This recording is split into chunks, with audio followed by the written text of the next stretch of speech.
Good morning. Today is Friday, May 7th. Erev Shabbat. Bahar B'chukotai will be concluding Sefer Vayikra, the book of Leviticus, this Shabbos. It's also Shabbos Mevorchim. We'll be announcing the upcoming new month of Sivan, which will usher in this week.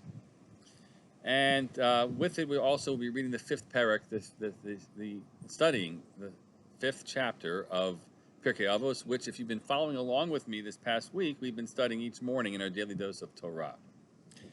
I recall fondly a lecture that was given in our shul, a presentation that was made by Rabbi Dr. Abraham Twersky of blessed memory, who passed away just this year with so many other great luminary figures, when she spoke in our shul.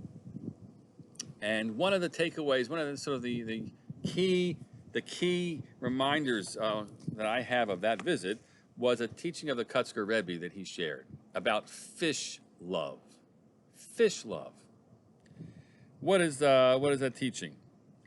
So the Kutzker apparently saw a young man who was enjoying his tasty fish meal, and the Kutzker, who was a very incisive and pretty strong figure in the Hasidic world with his Hasidim, so he said to him, "Why are you eating fish?" Looked at him for a moment. He says, "I'm eating fish because I love fish." To which the Kutzker responded, "No. If you love fish," I'm embellishing a little bit, "if you love fish, you would let the fish live. You love yourself. And because the fish is tasty, you're feeding your own need by eating the fish. You don't love fish, you love you." So that I remember the full message that at that point Rabbi Dr. Twersky was seeking to convey. But I always remember, the applications of that teaching. But I always remember that fine distinction that he drew, and I came across his use of it in his commentary on the 19th Mishnah in Pirkei Avos. His book is Visions of the Fathers. Here we go, and he applied that story and that lesson to this Mishnah, which reads as follows: Kol ahava shehi teluya badavar.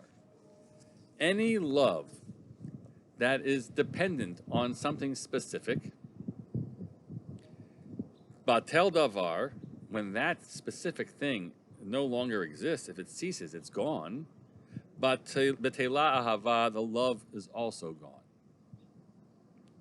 V'she'ena teluya badavar, but love which isn't dependent on anything, eina betela le'olam, it will never cease forever. And then the Mishnah goes on to offer the examples. Ezohui ahava shehi teluya badavar, give us an example of love which is dependent on something else. Zo ahavat Amnon v'Tamar, that is the love that Amnon has for Tamar. What is that story? It's the story of David's son Amnon and his daughter Tamar. They're actually two different mothers to their half siblings.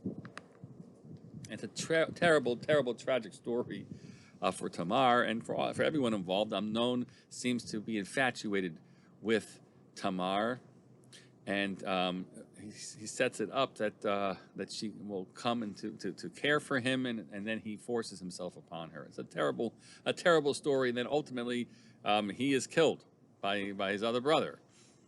But that's called ahava shehi teluya badavar. It's love that is dependent on something.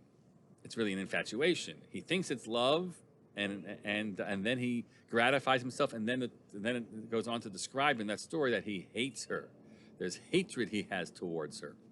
So when the love disappears, in this case his drive, right, which he thought was love, so then when the matter is gone, in this case he has the release of having had his way with her, so then the love disappears too. It's a strange choice of example, but that's the example that's given. Excuse me. And what is the example, on the other hand, of love which is not dependent on any cause? Zo ahavat David ve'Yonatan, that is the love that David has with Jonathan, a deep bond of abiding friendship which is real brotherly love. And it's not dependent on anything, because in reality, they actually have in principle, they have competing interests. Both would stand to be the next king of Israel. David has been anointed, but Jonathan is the blood child of Saul.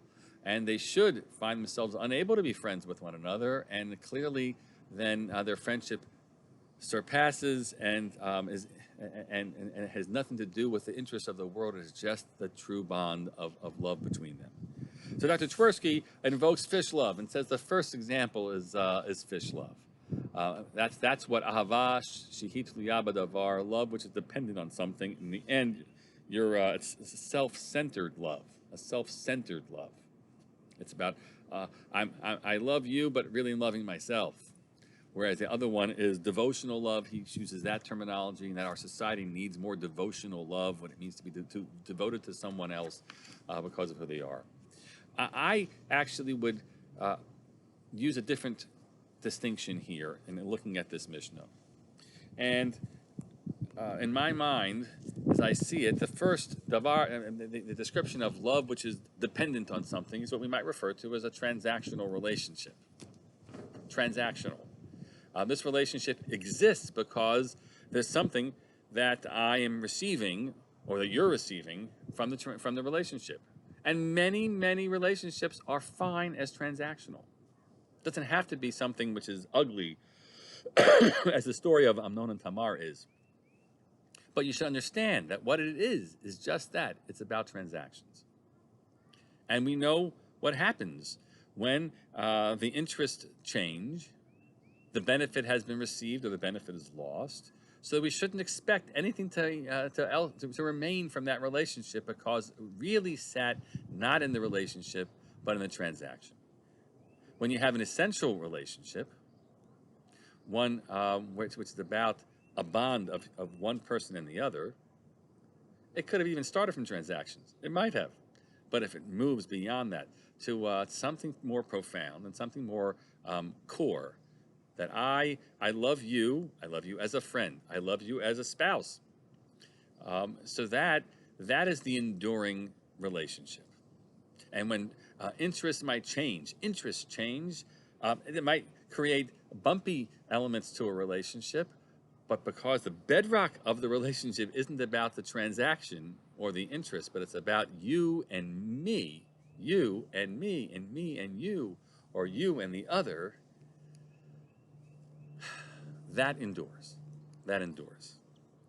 So our life is filled with relationships. We have lots of transactional relationships, and as I said, they're fine. They're a good deal of what happens in the world, needs to happen based on those transactions, and it's fine. You know who your allies are. Sometimes you form alliances around those interests, but if all of our relationships are that kind, then we're in trouble. Then we're in such deep trouble. And we as human beings need to know that there are enough relationships that we have that will help carry us through the rockiest parts of life. And those are the ahava she'einat tluya badavar, the pure love. You want to call it unconditional love?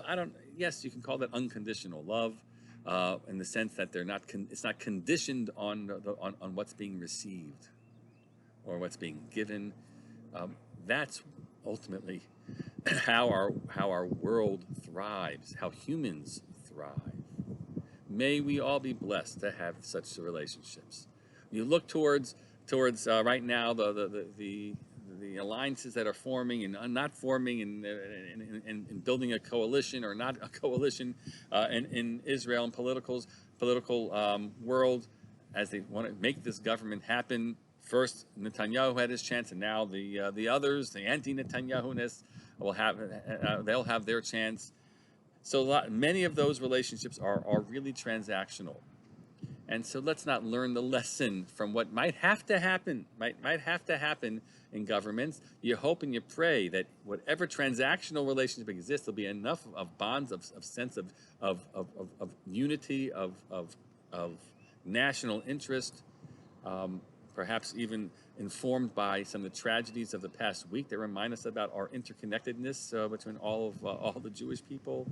You hope and you pray that those bonds will be strong. And if they're true in the governmental world and in the leadership world, they really need to be true in our personal world. May you be blessed. May you be blessed. May we all be blessed to have those true bonds. Ahava, Sheinat Liya B'Davar, that will last a lifetime. Shabbat Shalom.